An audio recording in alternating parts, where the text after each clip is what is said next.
अस्सलाम वालेकुम स्टूडेंट्स। आज के लेक्चर में बच्चों हम डिस्कस करेंगे वेव स्पीड को, कि हम किसी भी वेव की जो स्पीड है वो किस तरीके से फाइंड आउट कर सकते हैं। मींस हमने वेव के बारे में पढ़ा था कि वेव जो है ये कोई भी डिस्टर्बेंस है हमारे पास जो क्या करती है, एनर्जी और मोमेंटम को एक जगह से दूसरी जगह लेकर जाती है। वो किस स्पीड से इन चीज़ों को, एनर्जी को एक जगह से दूसरी जगह ट्रांसफ़र करती है, वो स्पीड हमने फाइंड आउट करनी है। इसके लिए हम एक केस लेंगे, उस केस पे हम डिस्कस करेंगे कि हमारे पास एक स्ट्रेच्ड स्ट्रिंग है और उसके ऊपर हम फोर्स लगा रहे हैं। फोर्स लगाने से जो टेंशन फोर्स है वो दूसरी साइड पर जनरेट हो रही है। किस तरीके से हम वहाँ से वेव स्पीड फाइंड आउट कर सकते हैं। Basically wave speed find out करने के हमारे पास कितने मेथड हैं?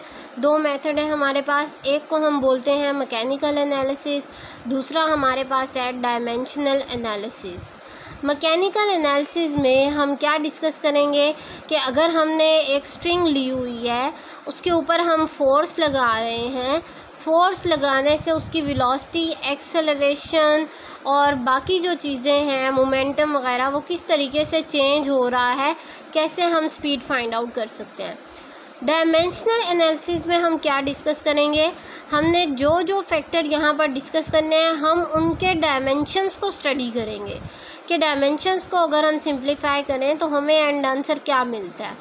फिर हम ये देखेंगे कि क्या मैकेनिकल एनालिसिस ज़्यादा यूज़फुल है या डायमेंशनल एनालिसिस, और उसकी रीज़न क्या है।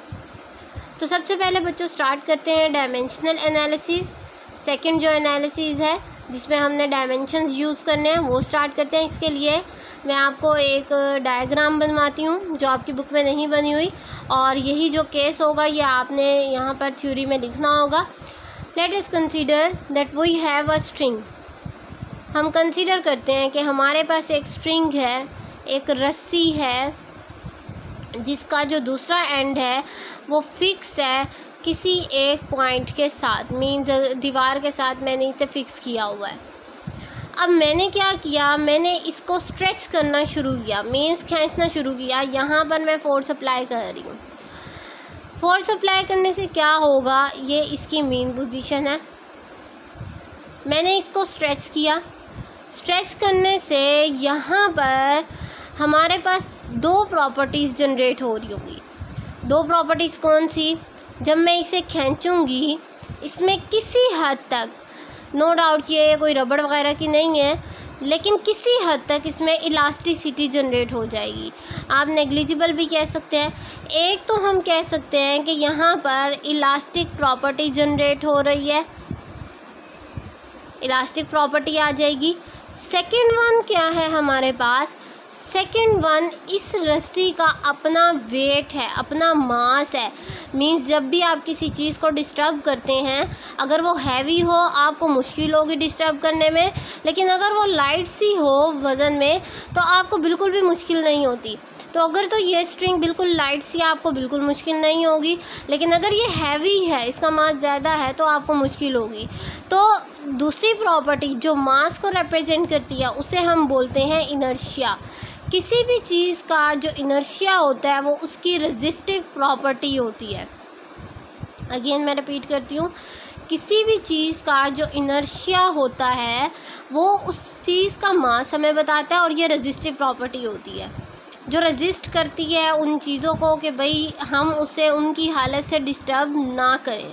फॉर एग्ज़ाम्पल एक बहुत हैवी वेट है, वो ज़मीन पर रखा हुआ है, तो उसका जो मास होगा, अगर हम उसके ऊपर फोर्स लगाएंगे, उसको उठाने की कोशिश करेंगे, हमें मुश्किल होगी।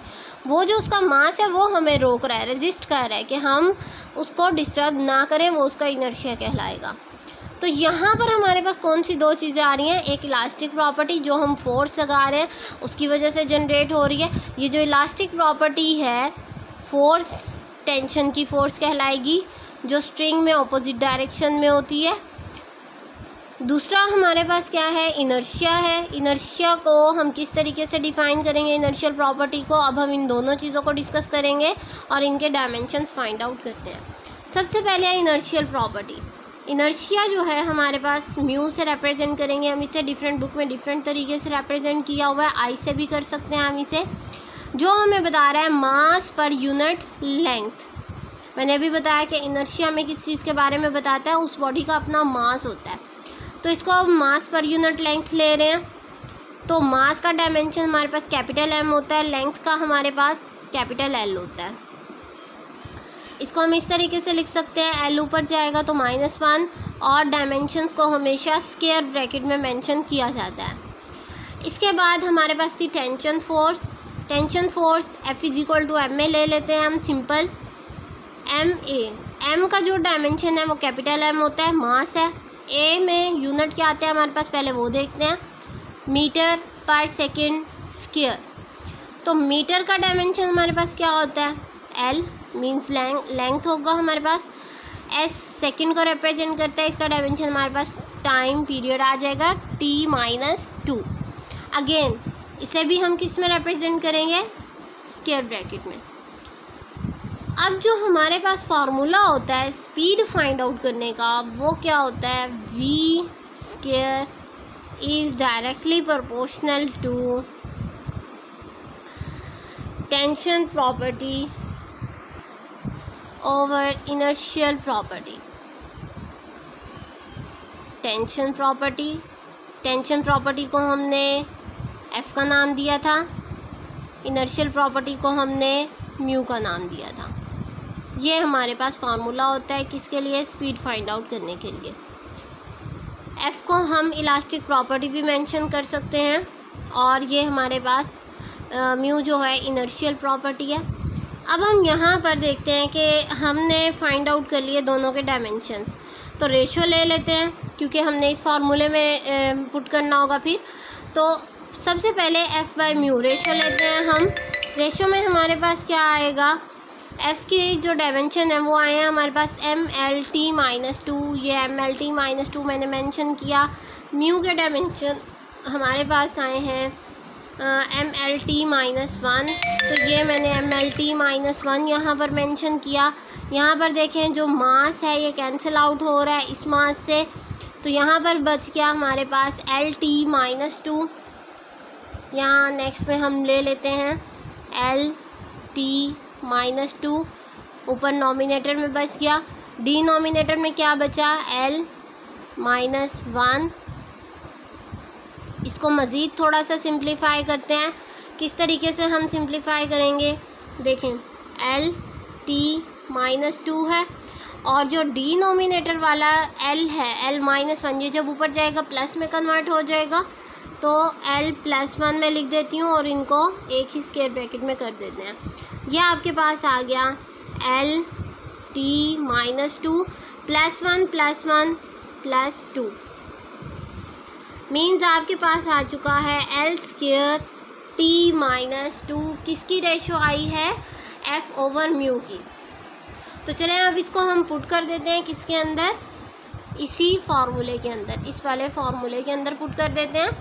F/μ रेशो हम फाइंड आउट कर चुके हैं, तो v²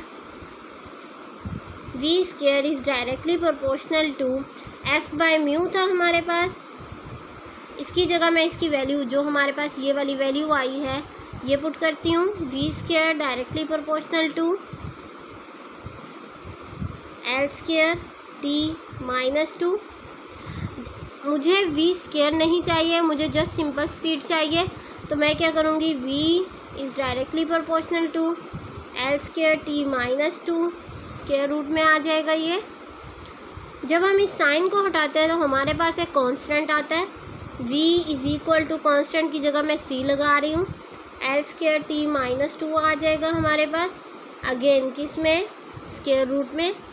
या आप ये हमारे पास इक्वेशन a आ गई, हमारी फाइनल इक्वेशन है ये, किससे आई है ये, v = c, F/μ को हमने सॉल्व किया, यहाँ से हमें ये मिल गई इक्वेशन, इसको मैं नाम दे देती हूँ इक्वेशन b। अब यहाँ से हम क्या रिज़ल्ट निकालेंगे कि हमने डायमेंशनल एनालिसिस कर लिया, हमने स्पीड को फाइंड आउट कर लिया। मीन्स अगर हमने किसी भी चीज़ की स्पीड फाइंड आउट करनी हो, हमें इन चीज़ों का पता होना चाहिए, टाइम का और लेंथ का और इस कांस्टेंट की वैल्यू का, तो हम स्पीड फाइंड आउट कर सकते हैं। लेकिन यहाँ पर हमारे पास एक ऑब्जेक्शन आ जाता है जो इसका डिसएडवांटेज है इसीलिए हम डायमेंशनल एनालिसिस को प्रेफर नहीं करते, हम मैकेनिकल एनालिसिस को प्रेफर करते हैं। रीज़न क्या है कि ये जो कांस्टेंट आया है हमारे पास, हमें इसकी वैल्यू नहीं मालूम, हम इसकी वैल्यू नहीं फाइंड आउट कर सकते कि ये कांस्टेंट कौन सा है। अगर ये कांस्टेंट पता चल जाए तो हम इसकी वैल्यू को फाइंड आउट कर सकेंगे। अगर इसकी वैल्यू हमें मिल जाए, हम वी को इजीली फाइंड आउट कर लेंगे। तो यहाँ पर हमें इसकी वैल्यू सपोज करनी पड़ती है। कोई भी वैल्यू सपोज करेंगे आप, उसके बाद आपको ये फाइनल वैल्यू मिल जाएगी। लेकिन हो सकता है वो वैल्यू हमारी ठीक ना हो, ये हमारा ख़ुद का एजम्पशन होता है। इसीलिए डायमेंशनल एनालिसिस का ये डिसएडवांटेज है। हम मोस्टली डायमेंशनल एनालिसिस को यूज़ नहीं करते स्पीड फाइंड आउट करने के लिए, हम मैकेनिकल एनालिसिस को यूज़ करते हैं स्पीड को फाइंड आउट करने के लिए। तो ये हमारा डायमेंशनल एनालिसिस कंप्लीट हो गया। अब हम डिस्कस करते हैं मैकेनिकल एनालिसिस को।